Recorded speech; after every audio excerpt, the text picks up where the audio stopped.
بہت ساریوں کے لیے جو وہ لیتی ہے حجاب کے بغیر، منہ کور کیے کے بغیر خالی دوپٹہ سر پہ لیتی ہے، وہ ٹھیک نہیں ہے، جو دوپٹہ لیتی ہے وہ ٹھیک نہیں ہے. اس طرح ہر کسی کا اپنا ایک لیول ہے. آپ کس کس کو خوش کر سکتے ہو؟ اگر آپ اپنے دین کو اور اپنی اس کو صرف اللہ کے ساتھ رکھیں اور عام زندگی میں ایک جو بیسک ہیومینٹی ہوتی ہے اس کے ساتھ زندہ رہیں، تو آئی تھنک کہ یہی ایک طریقہ بچا ہے. اب پوری دنیا میں آپ یہ نفسا نفسی دیکھ رہے ہیں. اب کیا اسرائیل میں ہو رہا ہے، جو ٹرمپ کے آنے سے ایک وہاں کا رائٹ ونگ آ گیا ہے، یہ پاپولزم، ہندوتوا، یہ اب ساری دنیا میں ہونا شروع ہو گیا ہے. اور پاکستان کا المیہ یہ ہے کہ ہم اپنے آئیڈینٹی کرائسس میں اس قدر وہ ہیں کہ ہم نے ایک اپنی الگ ہی دنیا بنا لی ہے. اور پھر جو ہمیں کنٹرول کر رہے ہیں اصل میں، انہوں نے اس کو آلہ بنا کے ہمارے کورسز میں ایسا شامل کیا. اب جو بھی ان کی فارن پالیسی ہوتی ہے، اب اتنی بڑی فوج ہمیں کیوں چاہیے کہ ہمارے بارڈرز محفوظ نہیں ہیں؟ ہمارے بارڈرز کس سے محفوظ نہیں ہے جی؟ ہمارے بارڈرز انڈین سے محفوظ نہیں ہے. تو وہ ایک ہیٹریڈ تو ہمارے ذہنوں میں شروع سے ڈال دیا گیا. مطلب مجھے یاد ہے ہم چھوٹے چھوٹے تھے تو ہم بھی انڈیا کے خلاف اہم ہی نعرے لگا رہے ہوتے تھے کہ جیسے کوئی بڑے کول بات ہے نا یہ. So later on when you start reading, آپ لوگوں کو جن کو شعور ہے، پڑھے لکھے لوگوں کو سنتے ہو، ان کی محفل میں بیٹھتے ہو، اگین تعلیم، again reading, again listening to other people, اور پھر اپنی کامن سینس یوز کر کے جو آپ فیصلہ لیتے ہو، کرٹیکل تھنکنگ کرتے ہو، ایک دوسرے کو سننے کا حوصلہ رکھتے ہو، پھر کنکلوژن یہ نکلتا ہے کہ آپ ایک ٹالرنٹ انسان بنتے ہو. تو جو آپ نے مجھے کہا میں اگین کہوں گی، تعلیم. لیکن بات ساری یہی ہے کہ اتنی تو ہماری انڈیا سے لڑائی نہیں ہوئی، اتنی تو انڈیا نے ہمارے ساتھ جنگیں نہیں کی جتنی مار ہمیں اس وقت افغانستان لگا رہا ہے. اور ہم تو انڈیا سے یہ کہتے رہتے ہیں کہ جی ہم تو وہاں سے الگ ہوئے تھے، تو وہ ٹو نیشن تھیوری والا جو چورن ہم بیچا کرتے ہیں وہ ہم ابھی تک لگے ہوئے اسی میں. لیکن اس سے کہیں زیادہ نقصان جو ہے بھارت نے تو شاید ہمارا اتنا نقصان نہیں کیا جتنا افغانستان کی طرف سے ہو رہا ہے، جس کی گورنمنٹ خود بنائی گئی تھی. عمران خان صاحب نے کہا جس کے تھا. آنے پہ بھنگڑے بھی ڈلے تھے، مٹھائیاں بھی بٹی تھیں، تو یہ اور حال جب کیوں اس ہوا کو ہے؟ بارہ لا کے آباد بھی کیا گیا تھا، again for your own cause, again for your personal cause. آپ پورا ملک اپنی پسند پہ نہیں چلا سکتے. ملک میں اگر ہم ڈیموکریسی کی بات کرتے ہیں، ہم پارلیمنٹ کی بات کرتے ہیں، تو یہ فیصلے پارلیمنٹ میں ایک دوسرے کے مشورے کے ساتھ ہوں تو ہی کوئی بات بنے گی. اگر آپ کہیں سب چور ڈاکو دنیا کے برے ترین لوگ اور میں ایک آ گیا ہوں لیڈر جو سب کچھ ٹھیک کر دوں گا، تو یہی رزلٹ ہوگا.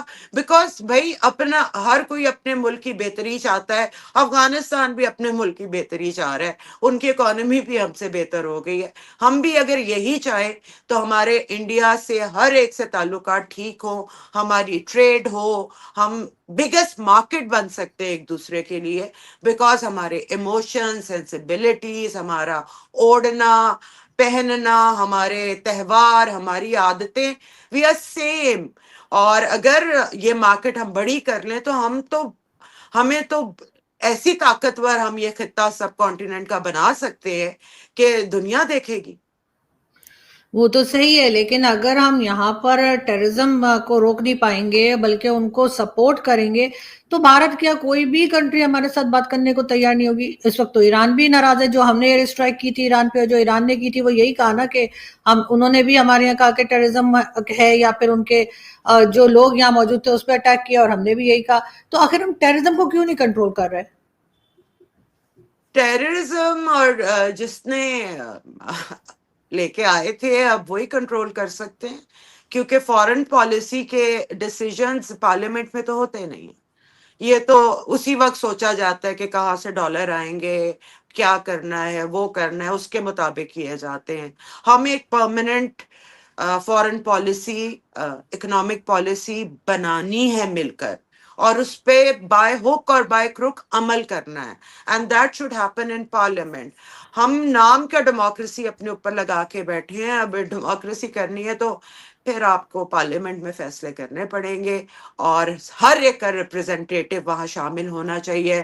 چور ڈاکو کوڈ ڈیسائیڈ کرے گا، بھائی تم نہیں کر سکتے. بالکل ایسا ہی ہے، لیکن عفت ہمارے یہاں ہم دیکھتے ہیں کہ جو لوگ اس میں یعنی کہہ لیجیے جو آرٹسٹ بننا چاہتے ہیں، چاہے وہ ٹی وی پلیز ہوں، چاہے فلمز ہوں، چاہے ماڈلنگ ہو، ہم ابھی تک اپنے آرٹسٹ کو عزت نہیں دے پائے. جو ہم بھارت کے آرٹسٹ کو دیکھتے ہیں کہ ان کو بہت رسپیکٹ دی جاتی ہے، ہمارے یہاں ہم اس طرح سے اپنے آرٹسٹ کو لے ہی نہیں پائے. اور ابھی بھی آپ دیکھیں تھوڑا سا بھی اگر کوئی فیشن شو ہو جائے یا ویسے کوئی لڑکی اگر باہر نکل جائے اپنی مرضی سے کوئی ڈریسنگ کر کے، جو کہ میں یہ نہیں کہہ رہی کہ باڈی کھلا ہوتا ہے، لیکن پھر بھی اچھی ویسٹرن ڈریسز پہن لیں، لوگ پیچھے پڑ جاتے ہیں. آپ کے لاہور میں ہی جو ہے کیا کچھ جو ہے ہو چکا ہے.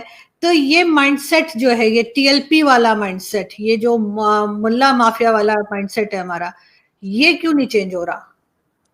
یہ اس لیے چینج نہیں ہو رہا کہ اس کو طاقت بہت دے دی گئی ہے. آپ نے چاہے اس کو آپ جھوٹی بلاسفمی کہہ دیں یا کچھ کہہ دیں، ہر ایک کے ہاتھ میں آپ نے ایک ہتھیار دے دیا ہے، اور وہ ہتھیار کبھی کہیں کسی جگہ بھی آپ پہ استعمال ہو سکتا ہے. یہ جو طاقت دی گئی ہے اپنے فائدے کے لیے، اور جس نے دی ہے ہم سب کو پتا ہے، جنہوں نے یہ بنائے ہیں، جنہوں نے ہزار ہزار روپے بانٹے ہیں، جنہوں نے جا کے جو کیا ہے، جنہوں نے فیسیلیٹیٹ کیا ہے، یہ انہوں نے اپنے فائدے کے لیے جو کیا ہے. اگین آرزو میں یہ کہوں گی کہ یہ عام عوام کے ساتھ آپ ان کو پیچھے رکھ رہے ہیں، بیکاز ہم جو لوگ ہیں we are privileged people of Pakistan. I'm self-made but I have at a position جہاں میں اپنے گارڈز کے ساتھ جو میرا دل کرتا ہے پہن کے میں گاڑی میں بیٹھتی ہوں، جہاں جا کے اترتی ہوں، میں اپنی فرینڈز میں we live the life جو ہمارا دل کرتا ہے. لیکن آپ جیسے ہی وہی لوگ پالیٹکس میں آتے ہیں، وہ سروں پہ دوپٹے لے لیتے ہیں، اور وہی تسبیح لوگ پھر گھمانے آ لگتے کے ہیں، تسبیح جی گھما اور رہے ہو. سارا کچھ کر چکے ہوتے ہیں، لیکن عام عوام کو آپ پھر آ کے یہ بتاتے ہو میں تو تب بہت برا تھا، میں تو گناہ گار تھا. ارے بھائی، live and let live. جس کا جو دل کرتا ہے ٹالرنس لاؤ.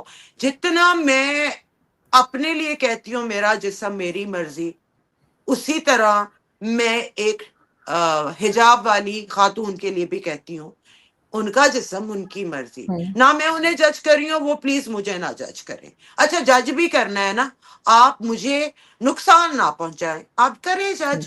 اور یہی ہے کہ وہی والی بات ہے کہ غریبوں کے لیے آپ نے کچھ اور پیمانے بنا دیتے ہیں، اور جو جب کہیں پہنچ جاتا ہے، باہر کے ٹرپس بھی لگ رہے ہیں، بہترین ہوٹلز میں وہ خواتین بھی جاتی ہیں جو یہاں آ کے پھر سڑوں پہ دوپٹے لے کے پھر پہنچ جاتی ہیں انقلاب لانے کے لیے. سو دس ہپوکریسی آئی مین یہی ہے. اب لیٹس سی کیا ہوتا ہے. اب ہم ہر مطلب جیسے میں نے اپنی بیٹی کو ریز کیا ہے، میری جنریشن کی مائیں ہماری ماں کی جنریشن سے ذرا فرق ہوئی، اب یہ بچے اور فرق ہوں گے.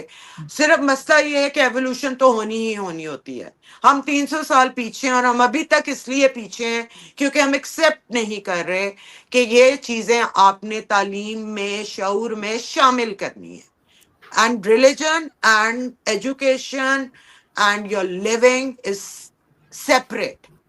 آپ نے اپنے کمرے میں جو کرنا ہے، چاہے آپ لبرل ہو چاہے آپ بہت ریلیجس ہو، کسی کو اس میں جھانکنے کا حق نہیں ہے. ٹھیک ہے نا؟ اینڈ بالکل. میں تو اسی پہ بلیو کرتی ہوں، اور میں نے تو اپنے اصولوں پہ آرزو ساری زندگی گزاری بھی ہے. اور ہونا بھی یہی چاہیے. لیکن یہ دیکھیں نا کہ ہمارے لوگ کو کی ڈبل سٹینڈرڈز بہت ہے نا. آپ یہ دیکھیے کہ آج کل اکثر سننے میں آتا ہے کہ کہیں نہ کہیں یورپ جاتے ہوئے حادثہ ہوا، یا وہ لوگ پکڑے گئے، یا کچھ ہو گیا. کبھی کسی گلف کنٹری میں ایسے بھاگتے ہوئے ہم نے لوگوں کو نہیں دیکھا، جبکہ جو ہمارے پولیٹیشینز آتے ہیں وہ آتے کے ساتھ ہی کہتے ہیں ہم نے جو ہے وہ مدینہ بنا دینا ہے اور وہیں کی ریاست بنا دینی ہے، اور اس قسم کی باتیں کرتے ہیں. تو کیوں ہم آگے نہیں بڑھ پا رہے ہیں؟ یہ یعنی عمران خان، میں تو نام لوں گی، عمران خان جیسے لیڈر جو کہ خود ساری زندگی باہر دوسری کنٹریز میں رہے، ماڈرن زندگی گزاری. ہونا تو یہ چاہیے تھا جب یہ آنے والے تھے لوگ سمجھ رہے تھے پاکستان بڑا ماڈرن ہو جائے گا اور ہم بھی کوئی یو اے ای سے کم از کم دیکھو کمپیئر کریں گے. ماڈرن کا مطلب یہ ہوتا ہے وہ والا ملک where everybody has a right to live according to whatever they feel like without hurting اور کسی اور کو نقصان پہنچائے بغیر. ٹھیک ہے نا؟ ایسا بھی نہیں ہے کہ ہم عورتیں چاہتی ہیں کہ ہم لبرٹی مارکیٹ میں بکینی میں پھرنا چاہتے ہیں. وی نو کہ ہم نے کہا کیا پہن کے جانا ہے، آپ کس جگہ پہ جا رہے ہو، کیا کر رہے ہو.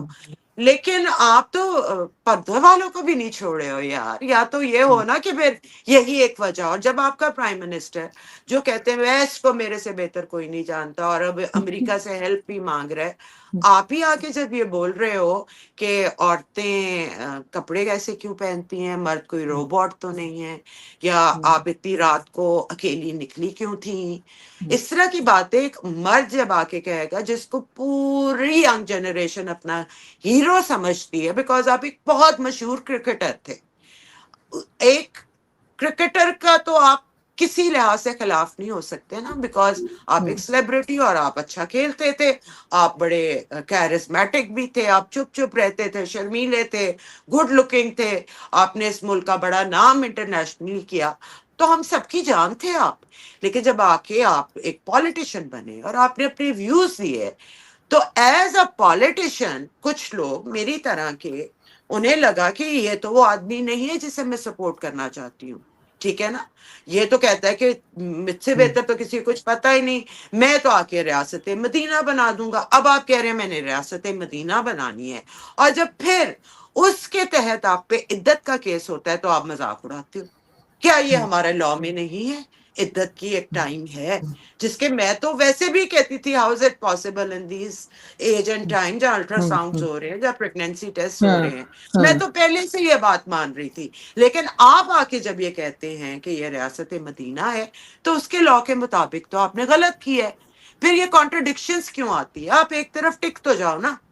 آپ کا جو دل کرتا ہے وہ ٹھیک ہے, اور جو آپ کا دل نہیں کرتا وہ غلط ہو جاتا ہے. سو اگین میں نے ہمیشہ سے, ہم باقی پارٹیز کو بھی بہت کرٹیسائز کرتے ہیں, ذرا سی کوئی بات ہوتی ہے ہم نے مریم پہ بھی بات کر لیتے ہیں, بلاول پہ بھی, زرداری پہ بھی, پیپلز پارٹی پہ بھی, میاں صاحب پہ بھی, لیکن ہمیں وہ حملہ ہم پہ نہیں ہوتا جو ان کے لوگ کرتے ہیں کہ آپ کے ٹرینڈز بن رہے ہیں, آپ کی تصویروں کو مینیپولیٹ کر کے آپ کو عجیب و غریب وہ دے دی جاتی ہے, آپ کے کیریکٹر اسیسینیشنز ہو رہی ہیں اور فلانا ہو رہا ہے. ارے بھائی کوئی بادشاہ سلامت تو نہیں ہے, ایک پالیٹیشین ہے. ہر بالکل اب انہوں نے اپنی وہ سپر سٹار والی سیٹ خالی کر دی ہے. اب انہوں نے شعبہ چوز کیا ہے جس پہ آپ کے خیالات سے لوگ انکار بھی کر سکتے ہیں, اختلاف بھی کر سکتے ہیں, حوصلہ پیدا کریں اور اپنے آپ کو بہتر کریں. اس کے بجائے کہ آپ اس غلط بات کو جسٹیفائی کرتے رہے, آپ اپنے لیڈر کو کہیں کہ ہاں بھائی خان صاحب ایسی باتیں نہ کریں, اپنے آپ کو بہتر کریں, شاید وہ بہتر ہو جائے. جب ان کی فین ان کی اندھی تقلید کر رہی ہے, ان کو ایک مسیحا بنا رہی ہے, ان کی عبادت تک کر رہی ہے, ان کے لیے تو میں نے دیکھا ہے لوگوں نے یہاں پہ ختم کرنا شروع کر دی ہیں, ان کے مطلب کیا کچھ نہیں ہو رہا. So I mean get practical for God sake, we are living in 21st century. سو یا بالکل بالکل ایسا ہی ہے, لیکن جو بھی گورنمنٹ آتی ہے اس کو لانے اور لے جانے والے کون ہیں یہ تو سبھی جانتے ہیں, اس لیے کہ نہ یہ اپنے دیکھیں ووٹ میں سے تو یہ اگلی نہیں چیز آتے. میں آپ کو بتاتی ہوں آرزو کہ یہ ملک جب سے بنا ہے ہمیں 17% ریسورسز ملے تھے اور 33% ہمیں فوج ملی تھی. ٹھیک ہے نا, تو فوج ہمیں بہت زیادہ مل گئی اتنے سے ملک کو. پھر فوج کے اپنے انٹرسٹ ہوتے ہیں کہ یہ شعبہ چلنا کیسے ہے, تو پھر ٹھیک. پالیسیز اس شعبے کو چلانے کے لیے بنائی جاتی ہیں, پھر اتنا سارا بجٹ وہاں چلا جاتا ہے, اور پھر اس کو قائم رکھنے کے لیے آپ کو ہمیشہ پالیٹیشنز کو ڈیگریڈ کرنا پڑا. ایک پراپر گنڈا چلتا رہا, اور پھر ان دو پارٹیز نے سبق سیکھ سیکھ کے, قربانیاں دے دے کے, شہید کروا کروا کے یہ لوگ چارٹر اور ڈیموکریسی تک پہنچے.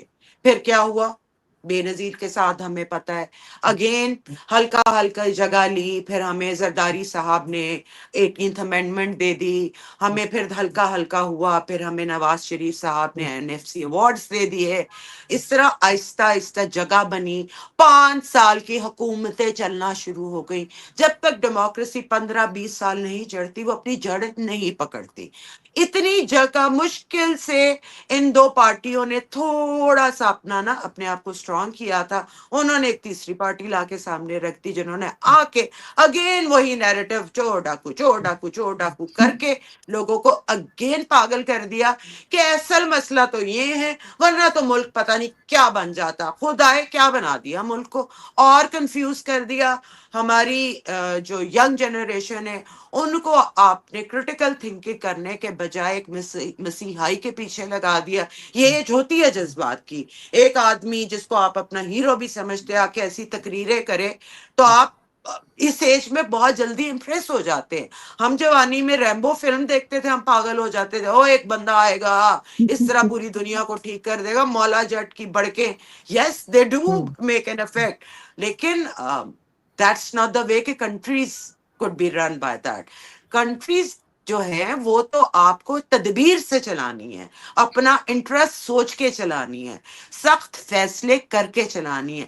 کہ وہ والی نہ جیت جائے پارٹی تو میں وہ سارے کام غلط ثابت کرنے کی کوشش کروں گا جو ان کے ٹھیک تھے, اور میں ایک نئے سرے سے سٹارٹ کروں گا. اس لیے charter of economy and democracy is the need of day. یہ چیخ چیخ کے میں پچھلے 10 سال سے لوگوں کی گالیاں کھا رہی ہوں, کیونکہ جو بھی بات کی جائے ان کو یہ لگتا ہے کہ عمران خان کی اس میں ہم نے تھوڑی سی جسے کہتے ہیں ان کی بے عزتی کر دی ہے یا ان کی شان میں گستاخی کر دی ہے. تو ہم تو لفافے بھی ہیں, ہم فورن ایجنڈا بھی ہے ہمارا, ہمیں انڈیا نے کبھی ہائر کر لیا ہوتا ہے, کبھی ہم امریکہ نے, ہم می ٹو کی بات کرتے ہیں تو اس کے پیچھے ہمارے امریکہ ہوتا ہے. ہم جب ٹریڈ کی بات کرتے ہیں کہ ہمیں انڈیا کے ساتھ ٹریڈ کرنا چاہیے تو ہم بھارت کا ایجنڈا لے کے ٹو کریں. ہاں بھئی ایسا بھارت ہی تو ہے. ہمیں منہ نہیں لگانا چاہ رہا, اب وہ ہاں کہاں سے کہاں پہنچ گیا. We need them more than they need us. بالکل, لیکن خیر یہ تو یہاں پر ہوتا ہے, جیسے ہی آپ بات کرتے ہیں تو فوراً ہی کہہ دیا جاتا ہے کہ شاید یہ انڈیا کے ایجنٹ ہے. اچھا, انڈیا والے ہمیں آئی ایس آئی کا ایجنٹ بتا رہے ہوتے ہیں, اگر ہم کوئی بات کر جی دیں تو مطلب برداشت ان میں بھی ہر نہیں. جگہ یہی ہے. مطلب میرا نہیں خیال کہ اب انڈیا اس جگہ پہ پہنچ گیا ہے کہ ان کو ہمارے سے کوئی اتنا فائدہ ہو, لیکن نقصان ان کو بھی نہیں ہوگا, یہ بھی میں بتا دوں. کیونکہ اگین یہ ایک بہت بڑی مارکیٹ ان کے لیے بھی ہے. ان کے جب میچز پاکستان کے ساتھ ہوتے ہیں, انہوں نے ایک سٹیٹمنٹ تو دے دی ہے ریفیوز کر کے, لیکن اس کا اتنا ہی اکنامک فائدہ ان کو بھی ہوتا ہے, بیکاز ایک ہے انڈیا پاکستان کا آپس میں وہ رومانس ایک عجیب قسم کا کہ ہاں when we are together جو بھی کام کرتے ہیں اس کی ایک الگ ہی ہوا بنتی ہے. جو مرضی کہہ دے, جب ماہرہ وہاں جا کے فلم کر کے آئی ہے اور شاہ رخ کے ساتھ, یہ بہت بڑی ایک بات بنی تھی. And what is Mahira today is because of that. مطلب اس بالکل کو ایک ایگزیکٹلی. دم وہ پیڈسٹل مل گیا جو ہاں پاکستان میں کبھی مل ہی نہیں سکتا. ہمارے ہاں سنگرز کو جو وہاں جا کے پیڈسٹل ملتا ہے, اور جو یہاں آتے ہیں جو ان کو عزت ملتی ہے, وہ بھی کوئی دیدری ہی ہوتی ہے. ہاں دیکھ بالکل. جو بھی اپنے پرائیویٹ یہاں پہ آتا ہے, وزٹ کرتا ہے, وہ بہت خوشیاں سمیٹ کے یہاں سے جاتا ہے. Because again, our sensitivities, our sensibilities are the same. بالکل ایسا ہی ہے, لیکن کیا کریں کہ کیوں یہاں پہ نہیں, جو کچھ کون ہے ہوتا ہے وہ جو یہاں پہ پالیٹیشینز. چائنا جا کے رہنا چاہتا ہے؟ کون ہے جو جا کے افغانستان رہنا چاہتا ہے؟ کون ہے جا کے ایران سیر کرنا چاہتا ہے زیارتوں کے علاوہ؟ سیر کرنے کے لیے سب کا دل کرتا ہے ہم انڈیا جائیں, ہم راجستھان جائیں, ہم گوا جائیں, ہم دیکھیں ہمارے آباء و اجداد کہاں رہتے تھے. میری والدہ کا, میری نانکوں کا کرنال سے تعلق ہے, تو میری امی کی پھپھو وہاں رہتی تھی, ہم وہاں ان کو ملنے کے لیے گئے. اور آئی مین وہ رومانس ہی اور ہے یار, وہ ایک لگتا ہے فلم میں چلے جاتے ہو. سو آئی بالکل مین ایسا آئی ہی ہے. ایم سو پرو انڈیا پاکستان ریلیشن شپ کے. شاید لوگ مجھے, بہت سارے لوگ تو کہتے ہیں میں غدار بھی ہوں. ارے بھائی, آپ نے یہ وہی ٹماٹر جو دبئی کے تھرو انڈیا کا منگا رہے ہیں, آپ کو اتنا مہنگا پڑ رہا ہے, اگر یہاں بارڈر سے یہاں آ جائے گا تو ہماری زندگیاں بدل جائیں گی. ایسا ہی ہے. خیر وہ غداری کا سرٹیفکیٹ تو مجھے بھی کئی بار دے چکے ہیں, کیونکہ میرے پیرنٹس بھی انڈیا سے ہی آئے تھے. لیکن لاسٹ میں یہ ضرور پوچھوں گی عفت آپ سے کہ کوئی بھی گورنمنٹ آتی ہے, چاہے وہ پیپلز پارٹی کی ہو, پی ٹی آئی ہو, پی ایم ایل این ہو, یا ایون ڈکٹیٹرشپ, کبھی اکانومی پہ کام کیوں نہیں کرتے؟ صرف یہی فوکس رہتا ہے اس سے پیسہ پکڑ لیں, اس کنٹری سے لے لیں, لون لے لیں, یا I M F, World Bank, بس یہی ہوتا رہتا ہے. ایسا کیوں ہے؟ کیونکہ اگین جو ہماری کنٹری کو اسپیشلی زیادہ تر چلا رہے ہیں, ان کو ڈالرز کی عادت لگ گئی ہے, اور اب ڈالرز کہیں سے آ نہیں رہے ہیں. تو وہ کام جو جڑ سے آپ کو پہلے دن سے کرنا تھا, وہ جڑ پکڑتا ہی نہیں ہے نا, وہ اس کو کوئی ایک آ کے کچھ بہتر کرتا ہے. اب ہماری 2017 میں ہم بہت بہتر ہمارے نمبرز تھے, ہم جا رہے تھے ہلکا ہلکا اوپر, 5 سال پورے ہوتے اس کے, اگلی حکومت آتی 5 سال وہ پوری کرتی. آپ نے ایک پروپیگنڈا کر کے ایک چلتی چلائے سسٹم میں جو آپ نے آ کے گند مچایا ہے, اس کے بعد تو ہم پھر زیرو پہ کھڑے ہیں. اب اگین یہ مسئلہ ہی نہیں ختم ہو رہے, مطلب اب خان صاحب کو بھی ریٹیلیشن سے نکل کے بیٹھ کے پالیٹیشنز کے ساتھ چارٹر آف اکانومی تو ڈیسائیڈ کر لینی چاہیے نا. اگین وہ جو چیز کرتا ہے اس پہ وہ بابا بابا شروع ہو جاتی ہے. سکون ہی نہیں اس ملک میں آ رہا. آئی مین اوپر سے world politics and every thing, اور ہمارے اندر کی politics. we have to get together in parliament. اور جب میں وی کہتی ہوں تو یہ ہم سب کے ریپرزنٹیٹیوز ہیں نا. بہت سارے لوگوں نے عمران کو چوز کیا ہے, میں نے اگر پی ایم ایل این کو چوز کیا ہے, میرے میاں نے شاید پی پی پی کو ووٹ دیا ہے. سو یو نو ہر ایک کا ریپرزنٹیٹیو ہے. مجھے کسی کی کوئی بات اچھی لگ رہی ہے, مجھے کسی کا کچھ اچھا لگ رہا ہے. ہم نے ان کو ووٹ دے کے اپنی بات کرنے کی طاقت دی ہے کہ یہ ہمیں ریپرزینٹ کریں گے. یو نو وٹ آئی مین. بالکل. سلیبس صرف بیٹھ کے عمران خان نہیں سنگل کریکولم ڈیسائیڈ کر سکتے, اس میں مجھے پیپلز پارٹی کی بھی انپٹ چاہیے, مجھے جماعت اسلامی بھی اپنی ڈالے, سب ڈالیں اور ایک کنکلوژن پہ نکلیں جو سب کے لیے ٹھیک ہو, رضامند ہو اس پہ. اور دیکھو آرزو, صحیح تو صحیح ہوتا ہے, میرا صحیح کچھ اور تمہارا صحیح کچھ اور, پرسنل معاملوں میں ہو سکتا ہے, لیکن جو بیسک بات ہے وہ تو صحیح آپ ایک معیار کے مطابق ڈیسائیڈ کرتے ہیں نا, اور وہ معیار تو آپ کا سب کا سیم ہونا چاہیے, اور اس پہ آپ سب کو اکٹھا ہو کے جو مرضی آئے اس پہ کام کرے, اور بالکل سنسیریٹی کے ساتھ کام کرے. اور یہ مت سوچے کہ میں جتنی دیر ہوں مجھے یہاں پہ تمغہ لگ جائے, میں نے یہ کر دیا. نہیں, یہ ایک سسٹمیٹک کام ہے جو کوئی 20-25 سال سسٹم چلے گا تو جا کے اپنی جڑ پکڑے گا. سو یہ شارٹ ٹرم گینز کے پیچھے اور مقابلے کے پیچھے ہماری پارلیمنٹ کوئی ایسا فیصلہ کرنے پہ تیار کر نہیں پاتی, بیکاز یہی ڈر ہوتا ہے کل نے آنا ہے, میں نے جیل چ پا دینا ہے ہو جانا ہے. اور یہی وہ لوگ چاہتے ہیں. دس از اے ڈیوائڈ اینڈ رول جو پالیٹیشنز کے اندر ڈال کے آج تک ہم اس حالت میں کھڑے. بالکل ایسا ہی ہے, لیکن انفارچونیٹلی یہ پرائم منسٹر بھی تو اپنی مرضی سے نہیں آتے اور نہ ہی جاتے ہیں شاید, اسی لیے یہ بوٹ پالیشی ہی کہلاتے ہیں, چاہے کچھ بھی کہہ لیجیے. بہت شکریہ کہ آپ نے آج جوائن کیا, اینڈ آئی ہوپ کہ ہم پھر دوبارہ بھی ملیں گے اور بہت ساری اور باتیں بھی کریں گے. بہت شکریہ کہ آپ نے آج جوائن کیا. Thank you Arzoo, it was lovely talking to you. خدا سیم ہیئر. خدا حافظ. Thank you.